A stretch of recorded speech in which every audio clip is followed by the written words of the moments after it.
yung tanan mga ungal. Today is Sunday. It's final, no? Since daggan nag-message nga irregular daw na akong release ang mga serious contents kung Sunday, no? So far murag inana lang atong concept. Murag Sunday lang ta mo kainom og tambal nya. Monday to Saturday praning ta, di ba? But it's okay. As long as napalipay ta mo, no? Sa mga ganahan og serious ra mga contents like dili kay ganag mga kabuang, well, see you on Sunday ra per me, no? Kay as what I've said, Sunday is for him above. Mura bitag wa ko'y gana mo create og mga lawgaw nga contents kay it's a Sabbath day, no? And karon naana sa diri sa sakyanan kay pagawas mo gyud ni permi sa amua kung afternoon Sunday kay manglimpyo si ma'am sa garage niya. Olong paringon kat balon sa natug mo.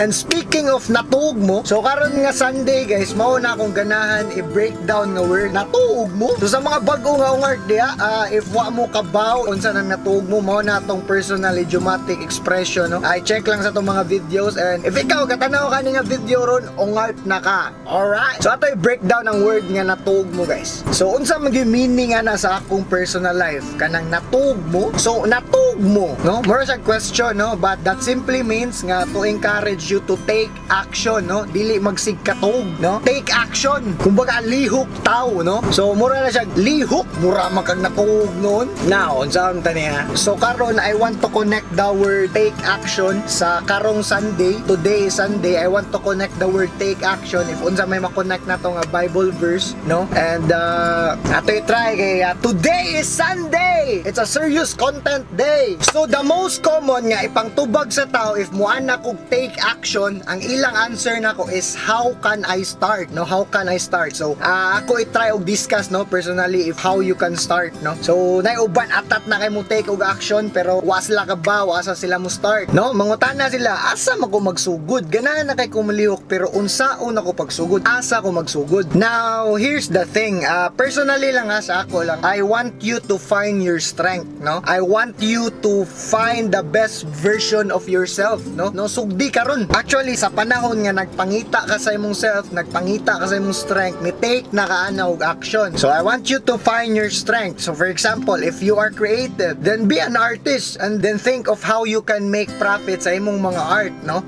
For me, you can market it on the internet, no? Because I do believe that nowadays we can market everything sa internet. Swerte na gyud kita guys. Actually, ang atong era as millennial, no? Lahi sa atong mga parents kay they don't have internet back in the day. So, actually, you can make millions through internet lang. So, if you found yourself creative, be an artist and then think of how you can make profit of your art or piece. If you are good at music, then write some songs, no? No, what about, no? If unsay break nga ihatag sa Ginoo nimo, no? And then upload it on YouTube, upload it on FB, and then what about if unsaon ka pagdawat sa tao, no? But now, the most common excuses sa tao, if muana sila nga, okay, nowadays everything is on the internet. Ang common excuses sa tao is dili ko techie, no? Di ko kabaw sa technology. So ako answer na personally, then study, no? Tun-i, kay skills can be learned. For me, I consider it as an excuse, no? Ay, ganahan ko mo take action but lagi na tanan sa internet pero di man ko techie, uy. Ma-learn ra gyud na nato tanan through study, no? Sa una, nag-learn ko og Photoshop. Muadto pa ko sa luyo sa mua, mag-Pesonet, wala pa may wifi ato. Mo-search ko sa YouTube na basics of Photoshop, Adobe Photoshop. And then process na ang akong gisugdan. Naka-learn ako og Vegas, naka-learn ako og Adobe Premiere, naka-learn ako unsa pa na diya sa architectural side, AutoCAD, SketchUp, Lumion, V-Ray. But ang pinaka-weird na wala na gi-focus og tudlo sa eskwelahan. Naara gyud na nimo unsaon nimo pag-feel imong skills, no? For me, if tagaan ko sa Ginoo og posisyon pohon, if iya ito pa ang pangandoy nga ma-CEO ko sa company, no? What ka ba, no?